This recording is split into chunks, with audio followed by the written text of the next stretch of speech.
Installez-vous confortablement, on se retrouve aujourd'hui pour le book haul du mois de décembre. Je vais vous parler des livres qui sont arrivés dans ma bibliothèque via les cadeaux, les services de presse, mais aussi peut-être quelques craquages.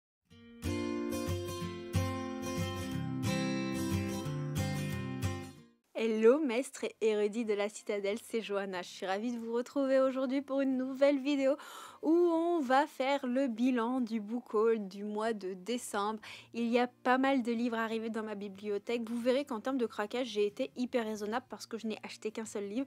Le reste, ce sont des services de presse et majoritairement des cadeaux parce que vous avez été très nombreux et nombreuses à m'envoyer des petites attentions et j'en suis vraiment extrêmement touchée.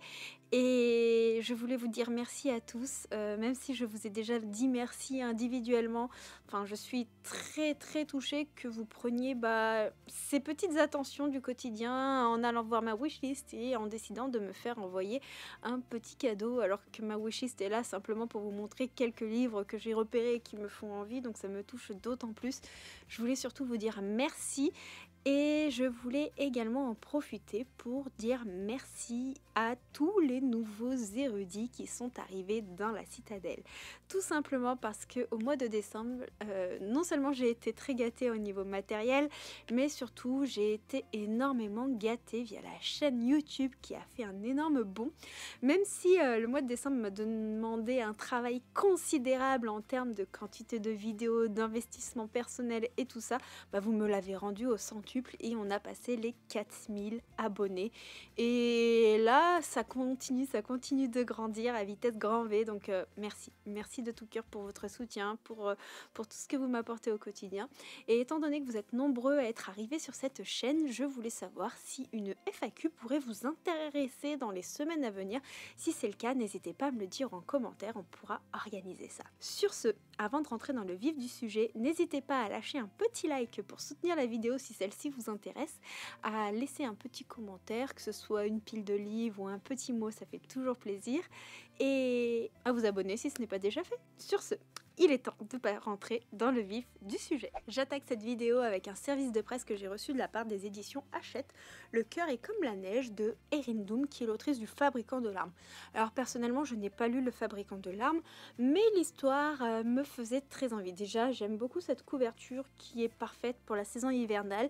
Je ne suis pas une lectrice de saison, mais je sais que parmi vous, il y a plusieurs lecteurs et lectrices de saison, donc ça peut être intéressant. On est dans une romance young adulte avec des scènes explicites, c'est pour public averti, voilà, c'est indiqué juste là au-dessus du code barre, on sait directement dans quoi on se lance.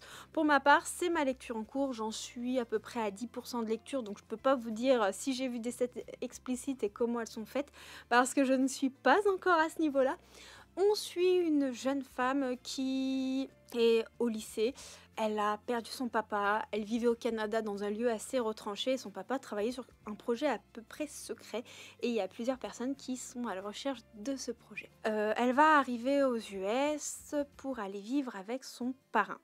Son parrain va être très protecteur avec la jeune femme parce qu'il a peur pour elle, mais elle ne sait pas exactement pourquoi son parrain en fait tout un foin, pourquoi il a peur pour elle, mais surtout il y a le fils de son parrain, ce fils qui ne veut absolument pas d'elle et qui va faire en sorte que la jeune femme se sente malvenue, rejetée et tout ça, et il y a une romance qui va se créer parmi tout ça. On est dans un trope de romance assez classique, voilà, mais j'avoue que ça me tentait bien et pour le moment ça se lit tout seul et j'ai envie d'y revenir. Je vous en redirai des nouvelles quand j'en aurai lu un petit peu plus. J'ai reçu de la part de Audrey Rebel University le tome 3 de Alfreda Envy et Alicia Garnier, publié chez Hugo New Romance, qui est, je crois, sa saga favorite de la maison d'édition. Et je dois dire que je suis extrêmement touchée par cette petite attention, Audrey. J'étais en train de lire le tome 2 quand j'ai reçu ce tome 3, donc grâce à toi, je vais pouvoir continuer la saga. Alors, on continue à rester dans l'université de Rebelle.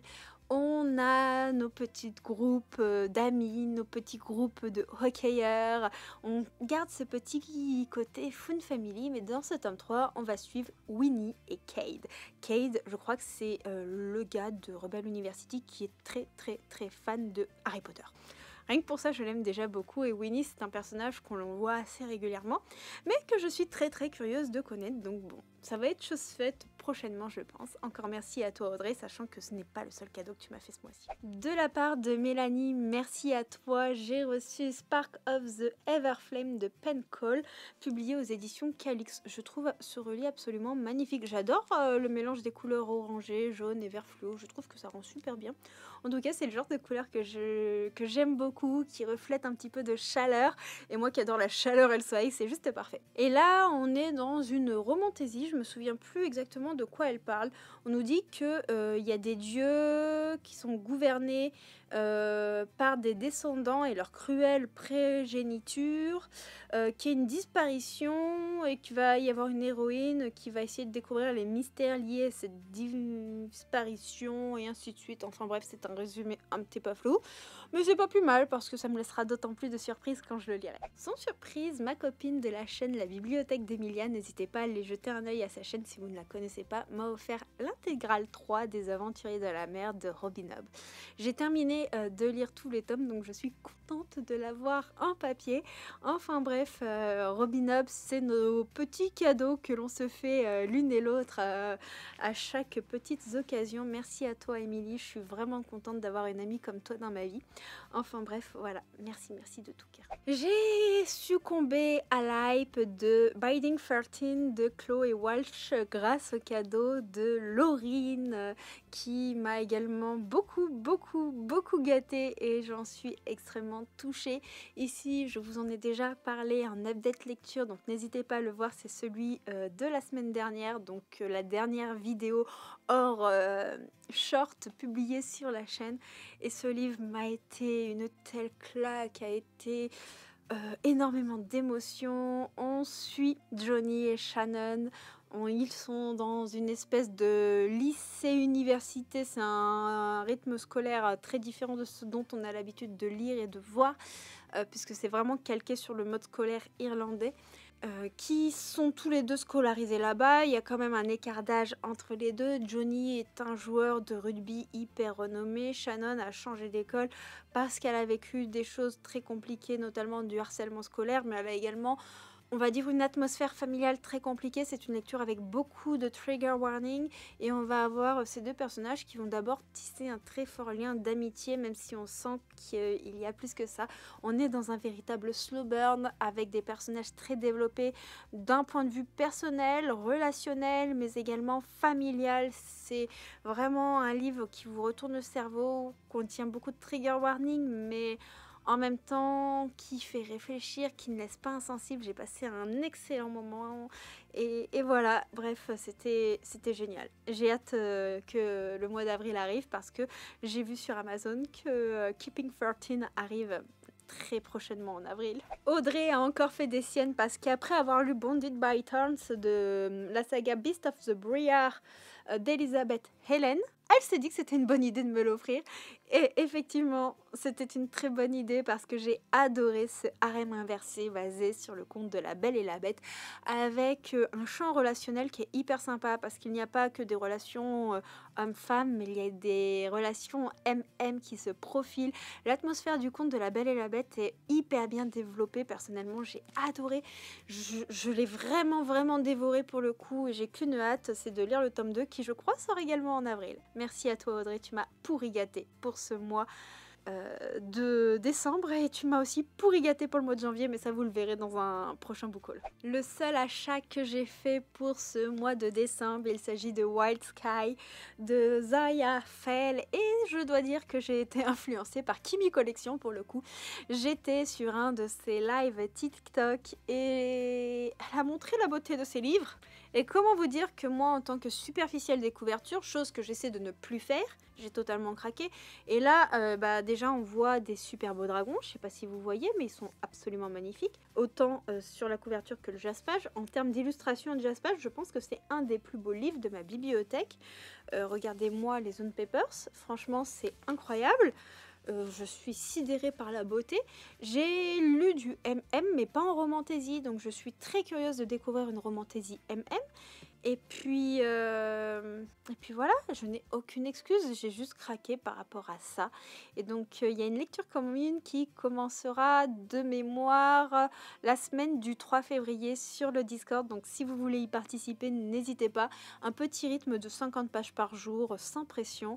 Et s'il y a un jour où vous n'avez pas le temps de lire et que vous rattrapez plus tard la partie, il n'y a aucun souci. No pressure. Le principal, c'est de prendre plaisir et de lire ensemble un livre, de dire ce que l'on ressent et pourquoi pas partager des théories. D'ailleurs, le lien du Discord est en barre de description. De la part de Aurélie de la chaîne Livromancienne, j'ai reçu le tome 4 des légendes de Tazmar de Helen Schauer.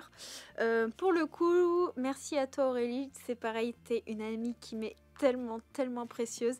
Va falloir que je lise le tome 2 dont je retardais un petit peu la lecture parce qu'on m'a dit que le tome 2, le spicy prenait un petit peu le pas sur l'histoire et j'avoue que ça m'a fait un peu peur. Si les scènes spicy ne me dérangent pas, quand il n'y a plus d'histoire et il n'y a que ça me dérange. Donc j'ai un petit peu peur du retour de bâton.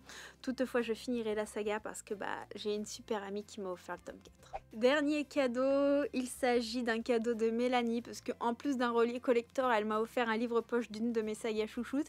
Donc le tome 2 de L'Ange de la Nuit de Brent Wicks, qui est une dark fantasy avec des assassins et bien plus encore. Là, actuellement, je suis en train de lire le tome 3 en audio et je me régale. Alors, je possédais déjà des éditions de L'Ange de la Nuit, mais dans leur ancienne édition. Et j'avoue que j'ai envie d'avoir de multiples éditions des sagas que j'aime. Je sais pas pourquoi, c'est comme ça. C'est le cas pour Harry Potter, c'est le cas pour la Guilde des Ombres, et c'est le cas pour d'autres livres dont j'aime énormément l'univers, la plume et tout ça. Et donc c'est vrai que j'avais très envie d'avoir ce genre de couverture illustrée également. Donc voilà. Bref. Vous retrouverez mon avis sur le dernier tome de la saga très prochainement parce que c'est ma lecture en cours. Oui, j'ai plusieurs lectures en cours. D'ailleurs, n'hésitez pas à me dire en commentaire si vous êtes team une lecture en cours ou si vous en avez plusieurs. Les 2 livres suivants, ce sont des services de presse. J'ai reçu Breaking the Ice de Lina Loren, publié aux éditions Addictives dans la collection poche. Je dois dire que je préfère vraiment les nouvelles couvertures poche que la couverture brochée de ce titre qui était sorti il y a déjà longtemps. Là, on est encore plongé dans une romance avec du hockey et on a une héroïne qui est ostéopathe et qui va venir travailler pour une équipe de hockey. Elle tisse de très forts liens d'amitié avec les hockeyeurs, mais un jour il va y avoir un nouvel hockeyeur qui va arriver et celui-ci elle l'avait déjà rencontré dans le passé avant qu'il soit connu et on doit dire qu'elle a toujours un petit peu croché sur lui, sauf qu'au départ il va être très froid avec elle et il y a des petits secrets qui vont se révéler. Enfin bref, c'était une romance que j'ai adorée, surtout pour l'atmosphère Found Family. Je crois que le Found Family ça devient mon trope préféré. Je trouve que quand il y a du Found Family, il y a des personnages autour qui sont d'autant plus développés, d'autant plus attachants et il y a un petit côté réconfortant dans la lecture, que ce soit en fantasy ou en romance. Enfin bref, j'ai passé un très bon moment, je vous en parle très prochainement, si ce n'est pas déjà fait dans un update lecture. Je l'ai lu en décembre ou en janvier, je sais plus. Enfin bref. Si je vous en ai pas parlé dans l'update lecture la semaine dernière, c'est que ça sera dans l'update lecture du mois de janvier. Ici, on est Team Dory. Dernier livre de ce book haul. Alors pour le coup, je le compte pas vraiment comme un service de presse, mais c'en est un. Et en même temps, celui que je vous montre, c'est plus celui que j'ai reçu puisque je vous l'ai fait gagner en concours. Il s'agit de Divine Darkness, le tome 3 de Anatrice. Alors, je devais recevoir tous les tomes en service de presse. Il y a eu un couac, j'ai pas reçu le tome 2. Et comme je me l'étais acheté, je l'ai pas réclamé à la maison d'édition. Toutefois, je m'attendais pas, comme j'avais pas reçu le tome 2, à recevoir le tome 3. Et si, je l'ai bien reçu. Et de ce fait, comme je m'étais tout acheté au Festival Hugo New Romance parce que je voulais lire tous les tomes d'affilée et que je voulais ma petite signature d'Anna, je vous l'ai fait gagner en concours Instagram au mois de décembre. Donc, l'exemplaire que j'ai reçu en service de presse est déjà entre les mains de l'une d'entre vous. Voilà, c'est tout pour le book haul du mois de décembre. Il n'est pas extravagant, mais déjà bien conséquent, je trouve. Surtout avec ma manière de consommer actuelle, j'ai été énormément gâtée. Donc encore une fois, merci à tous pour vos petites attentions, vos petits mots, messages liés avec ces petits cadeaux. Là, c'était une occasion liée à Noël, mais je pense à cette année 2024 qui s'est écoulée. C'est l'année où j'ai reçu le plus de cadeaux. Déjà pour mon anniversaire, c'était fou. Il y avait encore plus de cadeaux que là à Noël. Mais il y a également toutes les petites attentions que vous faites tous les mois. Parce que cette année, il a été rare que je n'ai pas un cadeau de l'un ou l'une d'entre vous. Au moins une fois par mois et je trouve ça extrêmement touchant, donc merci à tous. Mais n'oubliez pas, gardez quand même vos sous pour vous faire plaisir, pour vous acheter vos propres lectures. Je ne suis pas en manque de lecture, mais je suis extrêmement touchée et je vous avoue que ça m'a fait énormément sourire, donc merci de tout cœur. Sur ce, on se retrouve très très prochainement pour une nouvelle vidéo et on se dit à bientôt. Ciao ciao.